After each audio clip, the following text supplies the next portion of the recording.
All right, welcome everyone. Today we're gonna explore work-life balance, what it really means, why it feels so elusive, and how can we create it in a way that's meaningful and sustainable. I'm Cindy Cohen, an executive coach and thought partner to biopharma leaders and life science founders.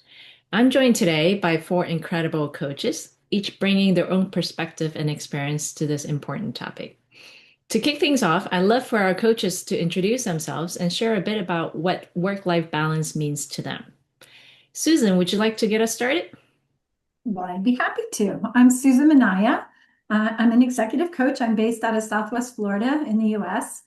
Um, so we have a training and development company. So we work a lot with clients with Minaya Learning Global Solutions on training and development, but also executive coaching, which is always part of those programs.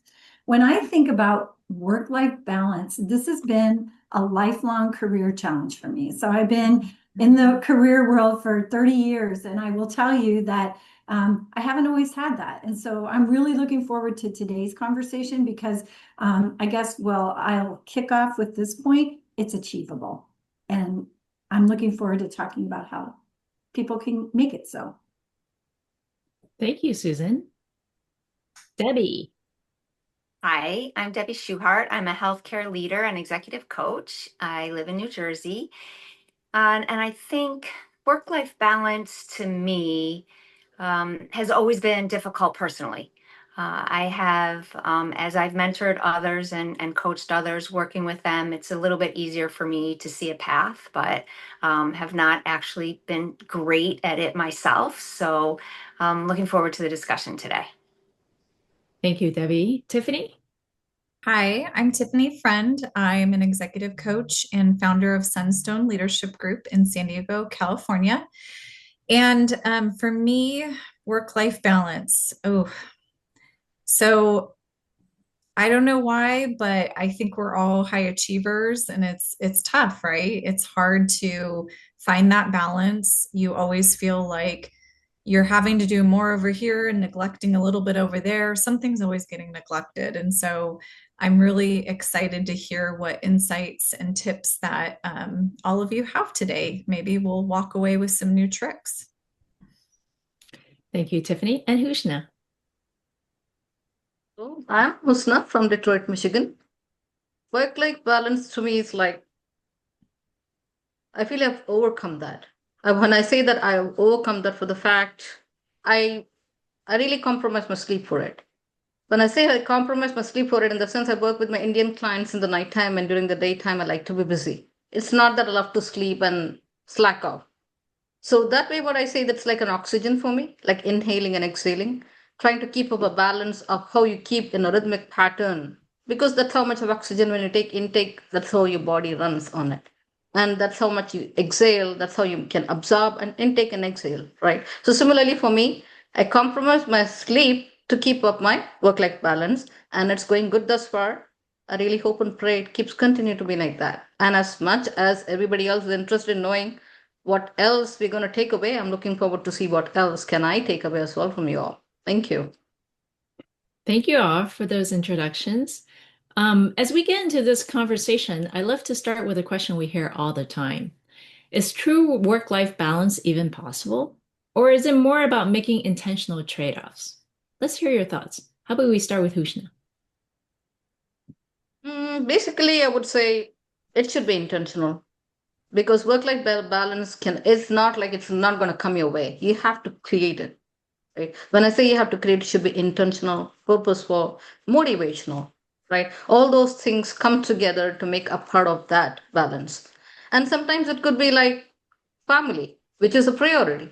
Sometimes it could be health, which is also another priority. For that, I like to add an example here. When we're doing prayers, anybody, not me alone, anybody who pray and stand in front of God, it is intentional that we are grateful to what He's given us in life, right? Similarly, I would say that prayer, what you're performing, it could be peripheral, it could be soulful. It's up to you what you're trying to create the space for, because it could be very intentional, pure, intended, very much reasonable to be very grateful to what you have. And sometimes you're just doing because you thought, okay, my children are watching me pray.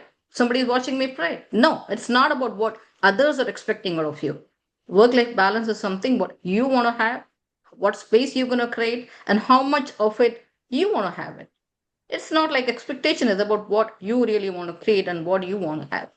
It could be intentional, it could be derivable, it could be like disciplinary at the same time.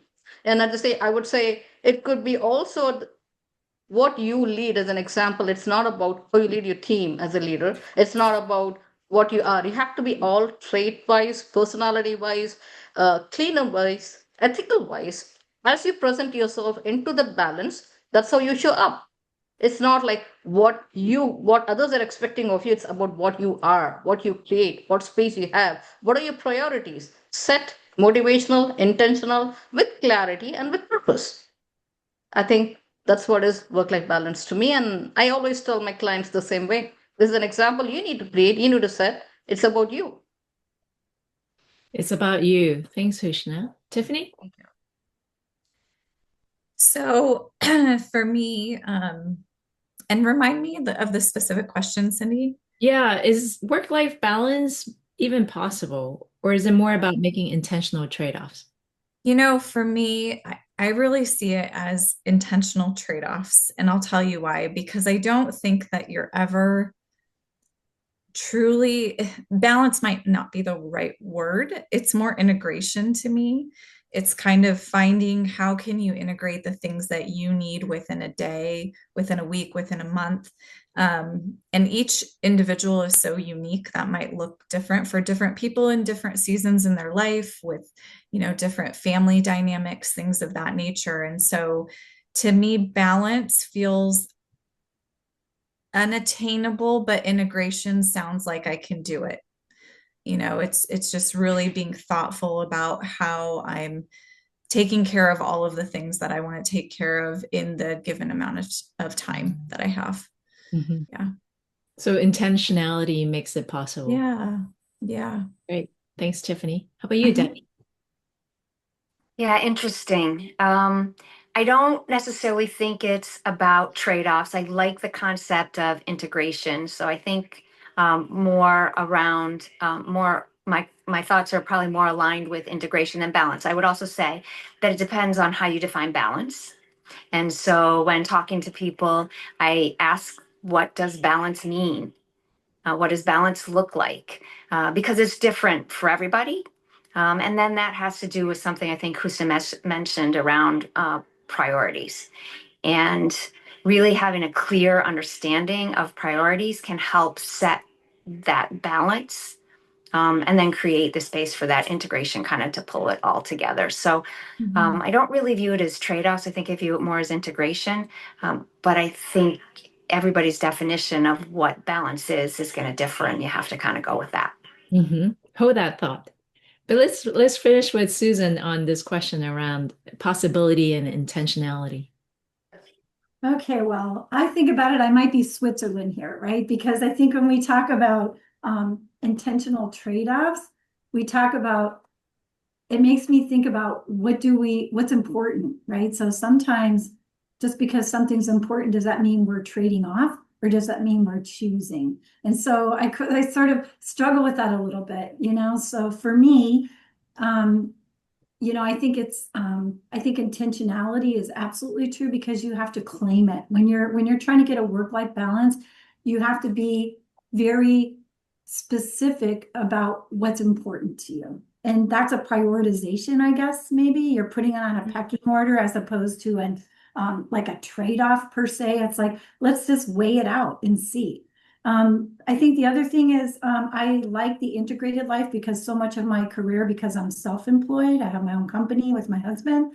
So for me, I have a lot more flexibility maybe in how I integrate my life with work, more control maybe over things than someone who maybe works for an organization and just kind of has to be there from like 9 to 5. So I think you have to look at it in the context of where's the person at when we talk about work-life balance, what's really feasible or what's detrimental to career or other things like that, or family or other things like that. There's always that tension, right? It's like a balance. So. Yeah, thank you for setting the stage. It's clear that work-life balance isn't a one-size-fits-all formula, right? It looks different for everyone. So let's start there. Susan, how do you personally define work-life balance? And has that definition changed over time? Well, it has changed. I'll start with the last part of your question. It has changed over time because early in my career, when I was very ambitious, I worked for employers. I wasn't self-employed. Everything about how I showed up or what I was bringing to the workplace kind of started taking control, right? So I find my days longer. I was working harder. The higher up I went in leadership levels, the more I was giving, right? As your kids maybe become a little more independent, you start giving more of that time there. But as I began to own my business, my husband and I started that, it really gave me flexibility to really say, hey, what is important to me? Like, do I really need to be doing this? And to be honest, there was also a personal health crisis in my life that really made me evaluate, why are you giving 18 hours a day to work or 12 hours a day or whatever the number was? It really made me reevaluate, is this how you want to live your life? Right. So I was like, no, it's not how I want to live my life. I love my company. They pay me for a certain amount of things to do. And so sometimes I think it's not about the hours that we do. It's about the impact and the time, like the project. You know what I'm saying? So I might do something really awesome in 2 hours. I don't need an 8-hour workday to do that. So it's kind of like reframing in your mind, like what's okay. Like our son works with us and sometimes we're really busy and sometimes we're not, but it's like, so if you don't have project work to do, what else could you be working on, or what else could you be doing? And I think it's like making those choices, and that's where intentionality, I think, comes in. So for me now, as all of you know, I'm very guarded about my time, especially my personal time as it comes on the weekend. It means a lot to me, but I really think it is a matter of really looking at the balance that you want to have in life. I care a lot about my personal life. I have grandchildren. I love gardening. I have a lot of craft things I love to do. So I have a lot of interests, and I want to enjoy all of those things. And I don't just want my life to be about work. It's just, to me, it isn't worth it. And that was the decision I made. I do care about it because I love what I do, but I also don't love it at the expense of ignoring everything else. So, and then I think the other part is really about prioritization, of really doing that.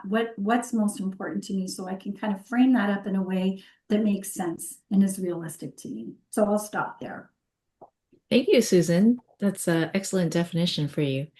Tiffany, what do you notice in your clients when they try to adopt someone else's version of balance?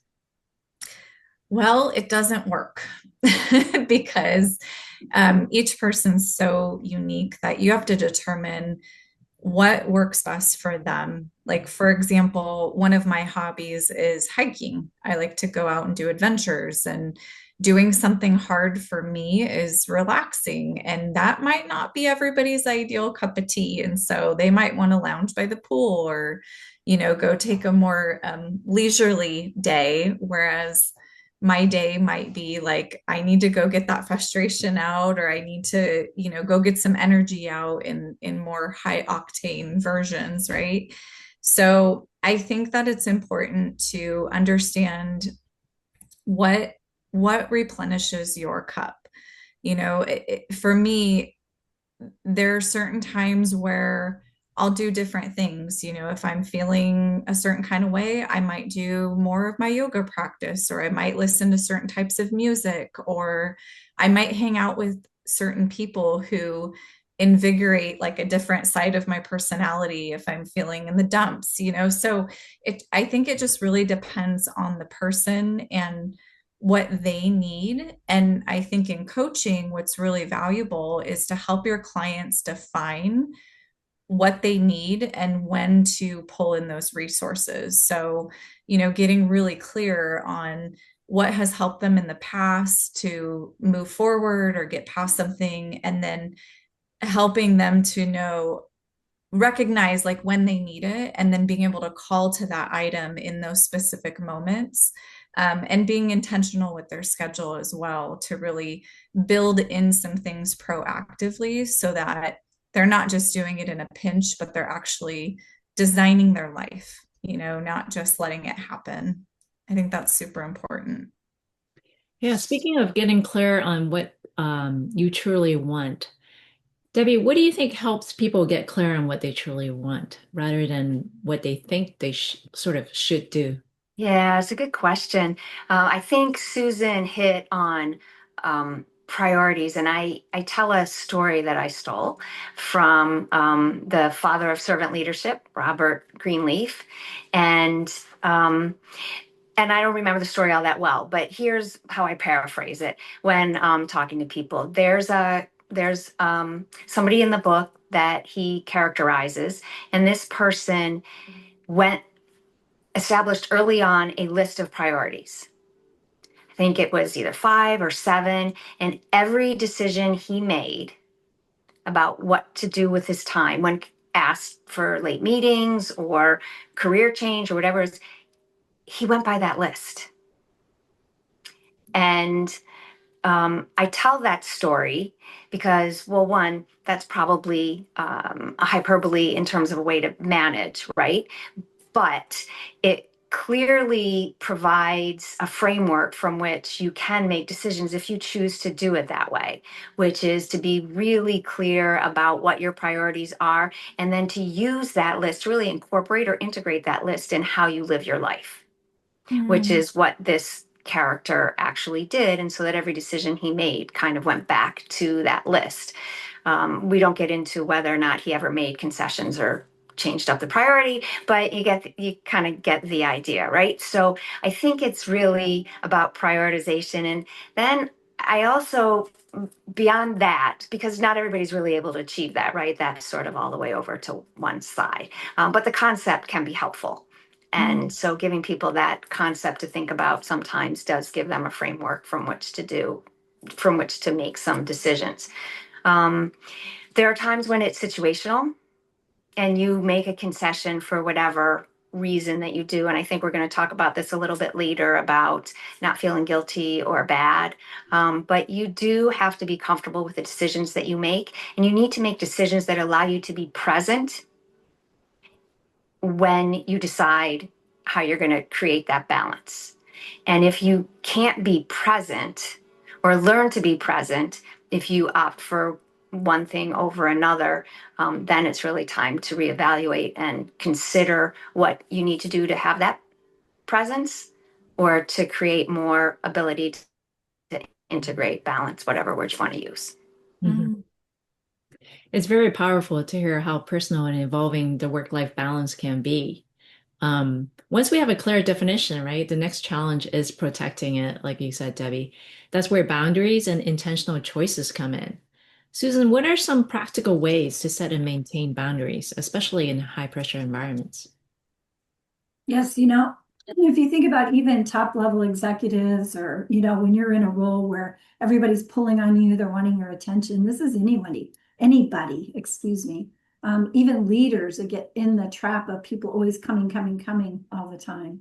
So I find this topic in particular, when I'm coaching with people, there's other systemic reasons for why we're running into this problem, right? So sometimes it could be just a lack of delegation. Like I'm just not good at it. I think I'm the only person who can do it. So as a result, I do everything. And oh my gosh, my plate is so full. Another one is really, I think prioritization, like really everything's important. Well, if everything's important, that your calendar just fills up. How many clients I'm coaching with or talking with that are like, I just have no time. I have absolutely no time. And I'm always like, why is that you have no time? There's just so much to do. I have so many things going on, and you're like, okay, well, say more about that. Who can help you? It's like you don't really need to be looking at doing everything yourself. And I think that's one of the biggest traps. So that's what I like to call out. The other thing is really that prioritization piece. What's most important? And qualification, if I could add. Sometimes it's like, does everything have to be 100%? So this is where people can get dragged down on it. So they do everything has to be like polished, like spit shine, beautiful. And it's like really like maybe essential things have to be like that, but could this be 90% and you let it go? And so you buy back some time because that you're not spending there, right? Is another thing to think about. And another one is really what I like to call time mastery, because time management for me seems, I don't know, I'm not a fan of that word. How do we become masters of our own time? And so you become masters of your own time when you own your calendar, right? You know that if you email me on Friday night after 5, you're not going to hear from me until Monday, because I've really trained myself to say, I'm not doing that, because it will be there on Monday. Because I think one thing I've learned in my career is that no matter how big your job is or what you're doing, you are never going to get to the bottom of the pile. There's always going to be things to do, which is where prioritization becomes important.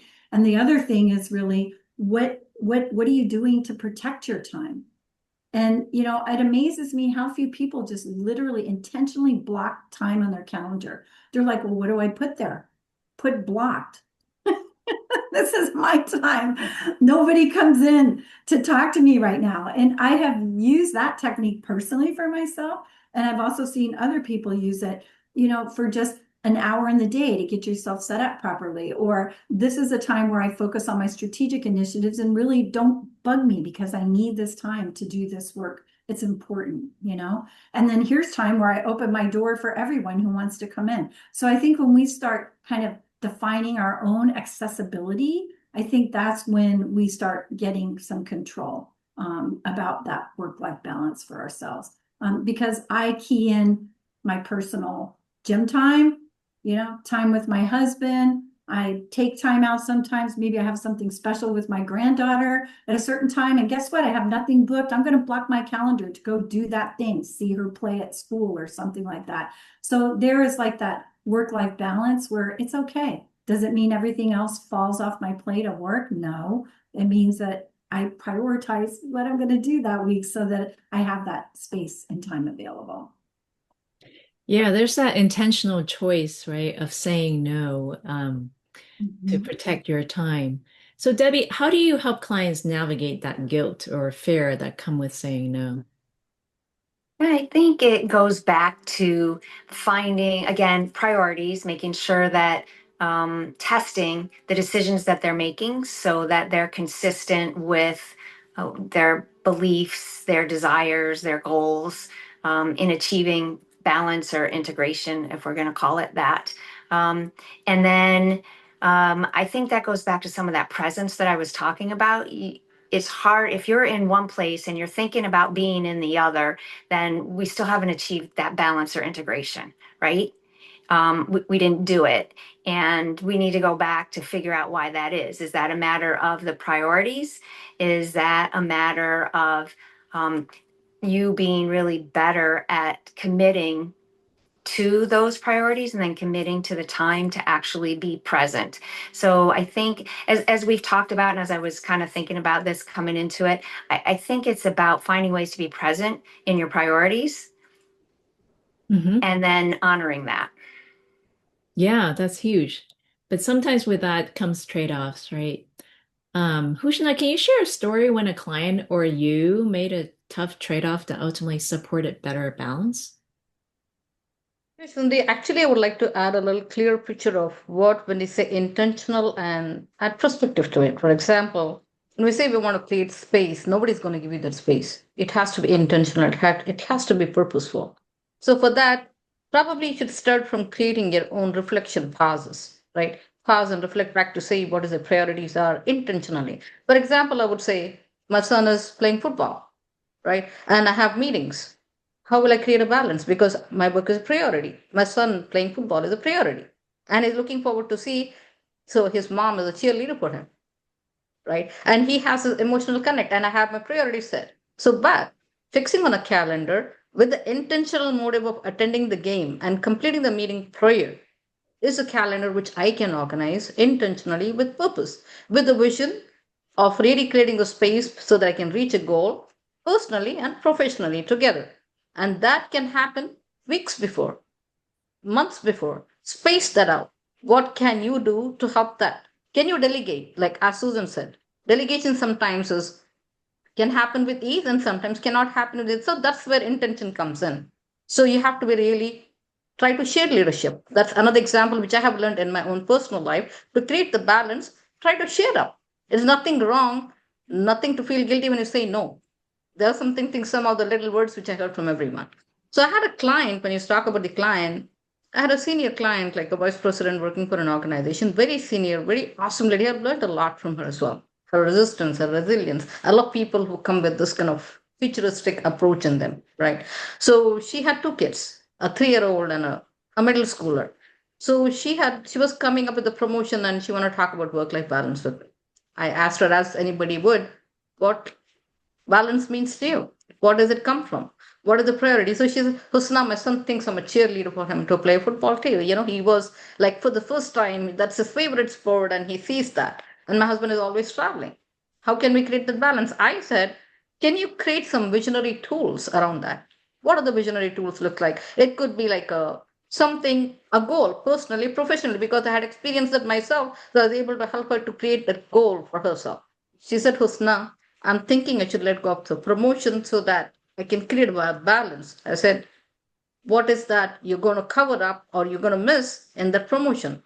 He said, some money, but that space is created and I can be a cheerleader for my son. I can do some painting, which I always wanted. I didn't have time to do painting. So I really love to spend the time of painting because that colors is like a palette. A palette of colors is like, she gave me an example of holding the beauty. The beauty lies in the eyes of a beholder, right? So that space, that intentionality, and letting of the go of the promotion for her personal life to be the cheerleader for her son, create the space whatever she want to create, that do painting and all. So that's one of the things which she said was beautiful, which she really accomplished, which she accommodated intentionally. Letting of the promotion didn't change anything for her because she was just losing some bucks, but she was getting the space wherein she was spending time, quality time with the son, doing whatever she wanted to do otherwise. So I love to call that balance because that's what I learned from her. And that's what I had done in the past when my husband was diagnosed with cancer. He was struggling with his own problems. He was trying to make up, living in the fear, oh, what if I don't make money? If I don't have a job, how will I support my family? How will I support my kids to get to the better schools? So, what I created the balance. I said, okay, it's okay if I lose my sleep. Can I be there for my children during the daytime? It's okay if I can work during the nighttime.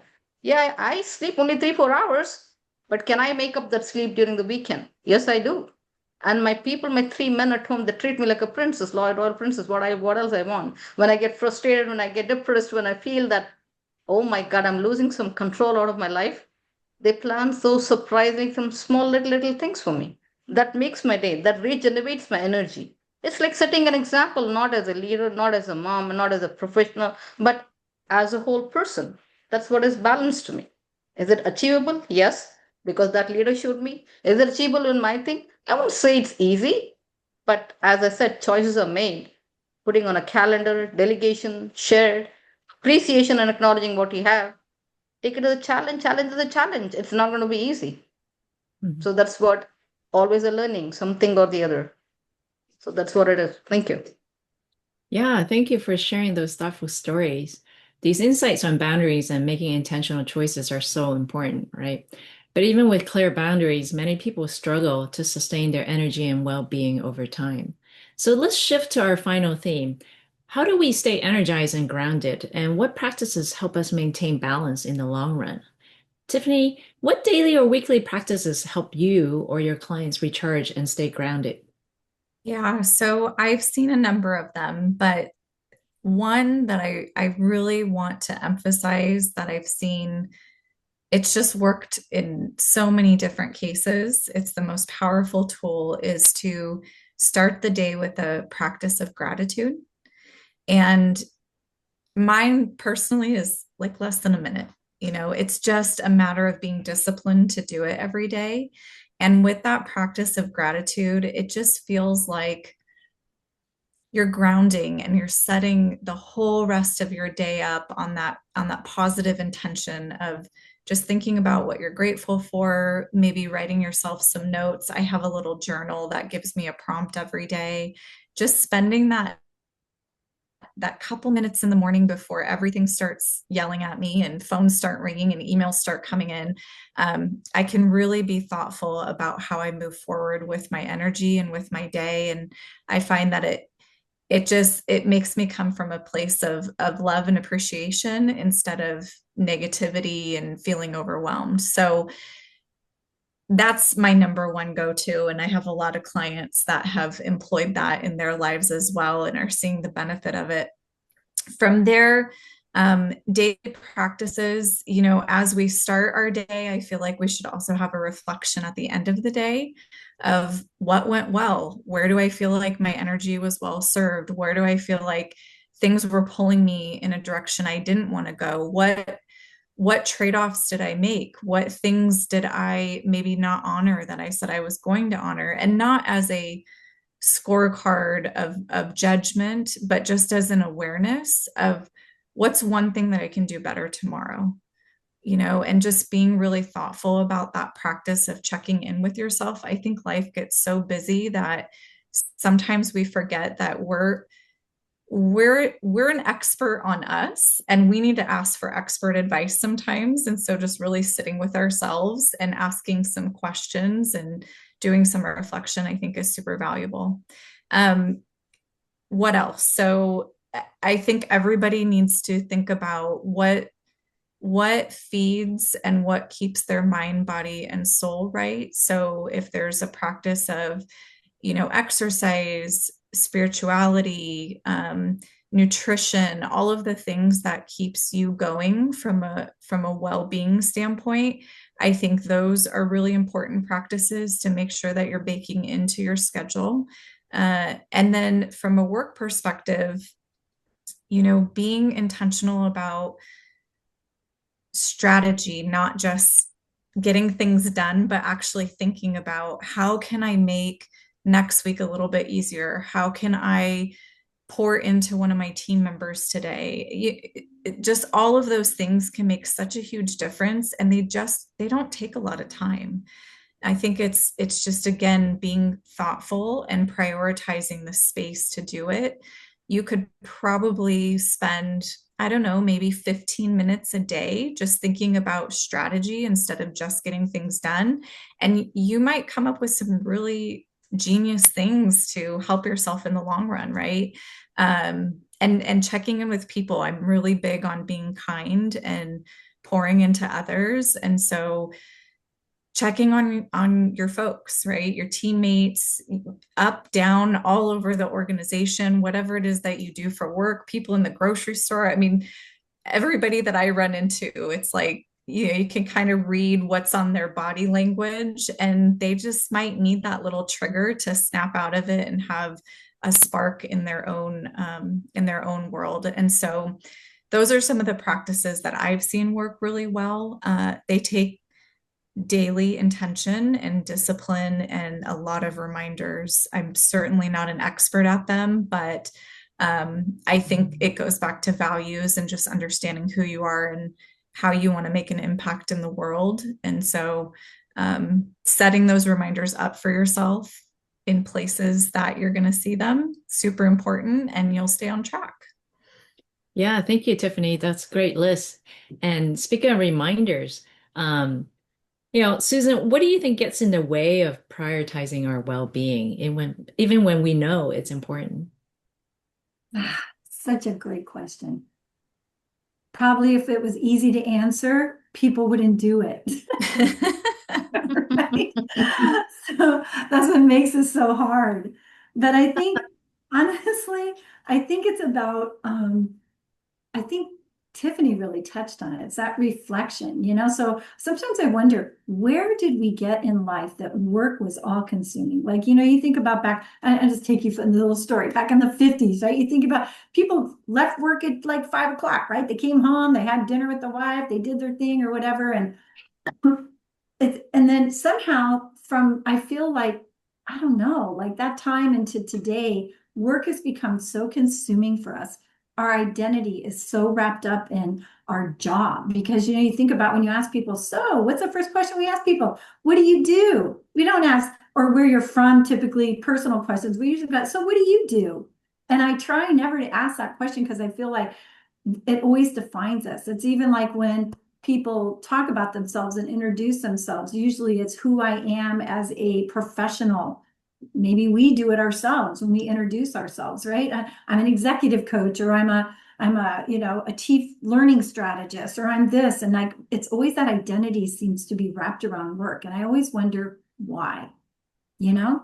And I think that I don't have a magic bullet for it except for reflection. Like, what's important to you, because how many times can people really say, I pause out of the madness of my work life to really say, I'm going to just take this time, like Tiffany says, go up, take a hike in the woods or something, or just whatever you need to do a retreat, carve out an hour or two to really ask yourself, what's important to me?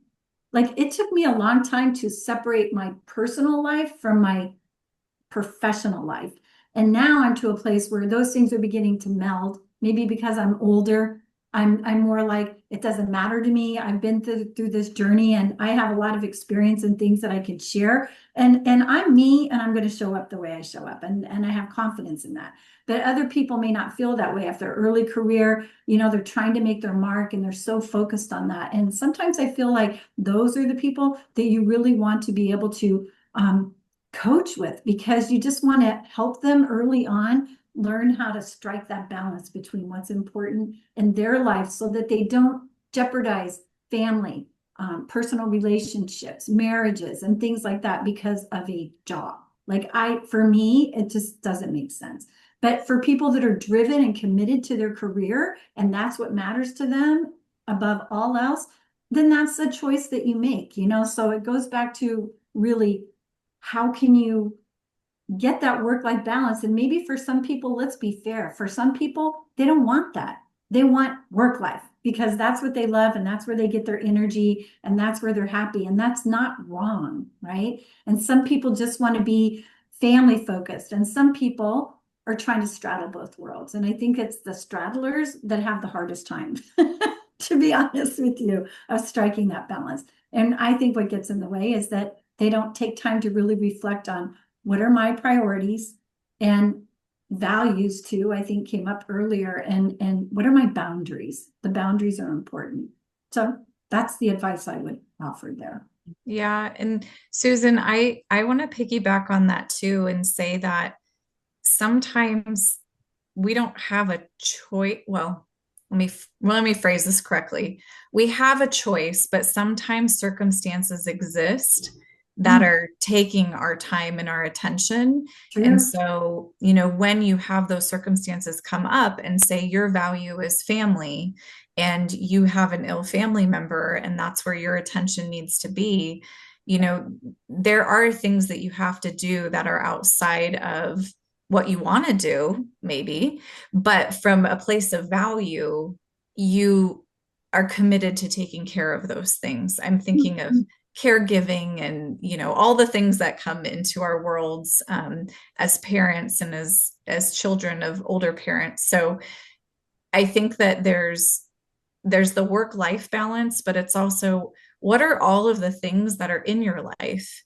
And perhaps right now is not the season to take on a new business or a new role, or like Husna was explaining, making that intentional choice of, yeah, this may be more money, but it's going to cost me in this other area, and that's more important to me. And so if you're going through a season of, say, caregiving, for example, and that's taking up 60-70% of your time, you still have to be thoughtful about, okay, if that's where I'm committed, then what else can I add into the bucket that's not going to overwhelm me, so I can still do a really good job and, like Debbie said, be present in all of those things. So may not be ideal, and that's where resilience and grit and all the other things come in, but hopefully it's temporary, or there's ways to delegate tasks or come up with a better strategy so that it's not, totally kicking everything out of balance or intention. Yeah. Yeah, that's a great point. And I think about that because having been a caretaker for my mom and aunt at the pinnacle of what I considered my career at the time, that was really a hard choice, because I remember going, I don't want this. I can't do this. It's too much for me, But you find a way, and going back to a lot of the conversations we've been having, to that grit and resilience. I think sometimes you're right. It is about a season in life where priorities shift. And I thought that was a really great call out on your part. and it's like, I wonder why we just can't be honest with people when we're in places like that. Why can't we just go to HR or our boss and say, I need to scale back, because it's our fear of losing or losing ground in our career, recognizing when probably if we would just share what we're going through with someone, we would probably find a great remedy to not make us like lose our minds, right? Trying to like do everything at 150%. So I really appreciate that comment that you just shared. Yeah. Yeah. I am HR, and people have come with those things, but they're scared to tell their bosses. You Yeah. know, they don't know what it'll amount in. Will it change how they view me? Will it, Mm. change the trajectory of my career? Will they think I'm less than? And so empowering people to ask for what they need, and hopefully their manager has enough emotional intelligence and good leadership skills to really work with that person through that event. They're going to get a loyal and committed and engaged team member for a long time, right? Yeah. So leaders, listen up. You want to tip, help your people through those I times. think here a couple of questions could really help. Tiffany, going by a question, as a HR leader, what kind of things you can help your team to understand this is like have a vision board question, what your dream life looks like for you. And when you add, what is that value card? What Yeah. is the value that you build your dream to look like? There's a difference between that approach from what you want to be and what you have achieved because of the values you have. Pick any value. Based on that value, we can reach to whatever it should look like for you because that is intentionality, that is motivation, that's goal, that's a balance. So that's Mm. what I'll tell my team. Unless I show that, I demonstrate that, nothing is possible. If you show up, everything is possible. Maybe not to the extreme what we want, but at least little bit. As I always believe, small little drops of water makes an ocean. At least we can try those little drops to come together. Ocean will definitely form on its own if we come together. Yeah, that congruency of values with our Mhm. choices, I think is so important. Because I think we get conviction when those things are aligned. We feel right Definitely. Hmm. about the Sure. direction we should be going. Yeah, so speaking of what leaders can do, Hushna, how can leaders model healthy energy management and balance for their teams? That's a really lovely question, Cindy. I always want to add a metaphor to that. Is like a candle doesn't really light up. Like when we share that light of the candle, when we light another candle, it doesn't mean that it's diminishing the light. It's adding more light to the room, to the darkness of it. It brightens up the room. When I say that, I always tell my leaders to use the competency learning model. Is exactly start from what you're aware of, what you're not aware of. When you recognize the awareness, like a leader works non-stop checking on the emails, trying to organize the meetings, completing the presentations, and that's what the team is learning from them. They haven't recognized anything. Like we have competence, like it's there in your unconscious, incompetent state. They're continuously doing continuously. It's not happening like no pause at all. I would say start when you start to recognize, change it up. What is it you like to change? Try to really cover up. Don't go, if you have a meeting with your one-on-one, take the team member out for a walk so that you're really spending some personal time with the leader as well as you're spending time outside in the not in the office premises with a lot of all chaos going on. At least there'll be one-on-one spending. That is like you're building up new habits, trying to bring in a new change, and that's an example you're setting to your team member. At the end of the day, when you try to start developing those habits and creating that space, that means you're trying to keep your phone away when you're going on a meeting because you're one-on-one. That's another piece that you're trying to show up your team, right? Developing that. And then call it a close for a day. My day ends at 6, nothing more after which. So what happens is here the team is not living in a fear that, oh, my boss is sitting in a queue. How can I leave the place and go? That's going to impact my work. What is he going to think of me? What is she going to think of me? Leave that space. Unless you as a leader show that, it's not going to happen, right? That space is, for me, I believe, unless you have that intentionality, motivational piece, setting an example, and you as a leader bringing that energy and momentum that could create a balance. That is example is what you're setting in terms of creating space for your own personal, like going for a walk together, organizing a meeting, closing the day, calling a day at 6 o'clock, nothing more to it, not taking any personal or official calls after work. Another way to look at it. When you're a meeting, That is the meeting. No other calls in the meeting is going to be taken care of. That is all the little things which, as a leader, if you create space, that's what is setting an example for your team. And that gives a space for cohesiveness, understanding, better work atmosphere, creating a balance. And that's what I do with my team. That helps a lot. I really hope it helps other leaders too. On that note, thank you all for such a rich discussion. It's clear that work-life balance isn't about perfection, but about making intentional choices to align with what matters most to us. I hope today's conversation inspires you who are watching to reflect on what balance means to you and to take even one small step toward creating it. Thank you to our amazing coaches for being here, and thanks to you for tuning in. Until next time.